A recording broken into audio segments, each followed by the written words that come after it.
ఇప్పుడు నేను చూపిచ్చే ఈ టిప్ అయితే మాత్రం కార్తీక మాసంలో ఎవరైతే నెలంతా పూజ చేస్తారో ఆ లేడీస్ అందరికీ చాలా బాగా ఉపయోగపడుతుందండి. ఎందుకంటే నేను నెలంతా పూజ చేసుకుంటాను. నాకు ఉపయోగపడుతుంది. అందుకే మీకు చూపిస్తున్నాను. ఫస్ట్ ఒక బాండీ తీసుకొని అందులోకి 1 టేబుల్ స్పూన్ కందిపప్పు, ఒక 1/2 టేబుల్ స్పూన్ వరకు మెంతులు, 2 టేబుల్ స్పూన్ల ధనియాలు, ఒక 5 ఎండుమిర్చి, కొంచెం మిరియాలు, కొంచెం జీలకర్ర, అలాగే కొంచెము బియ్యం యాడ్ చేసుకొని లో ఫ్లేమ్లో ఒక 5 మినిట్స్ అయినా ఫ్రై చేయాలండి. ఫ్రై చేస్తేనే పొడి ఎక్కువ రోజులు నిలువ ఉంటుంది. ఇది ఫ్రై అయిపోయిన తర్వాత కొంచెం కరివేపాకు వేసుకొని ఇది కూడా ఒక 2-3 మినిట్స్ అయితే ఫ్రై చేసుకోవాలి.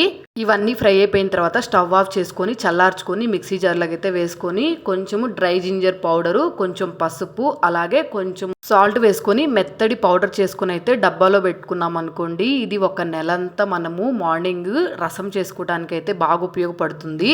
మనం రసం చేసుకునేటప్పుడు టమాటాలు అలాగే చింతపండు ఉడికిన తర్వాత ఒక 2 టేబుల్ స్పూన్ అయితే ఈ పౌడర్ వేసుకున్నామంటే స్మెల్ చాలా బాగుంటుంది. ఇన్స్టెంట్గా కూడా రసం ఫాస్ట్గా రెడీ అయిపోతాయి. నేనైతే ఇలాగ ఇన్స్టెంట్ చట్నీ మిక్స్, ఇన్స్టెంట్ రసం పౌడర్, అలాగే ఇన్స్టెంట్ బ్రేక్ఫాస్ట్ పౌడర్ ఇవన్నీ రెడీ చేసుకొని ఉంచుకుంటాను. ఈ నెలంతా నాకు చాలా బాగా ఉపయోగపడతాయి. నచ్చితే సబ్స్క్రైబ్ చేసుకోండి.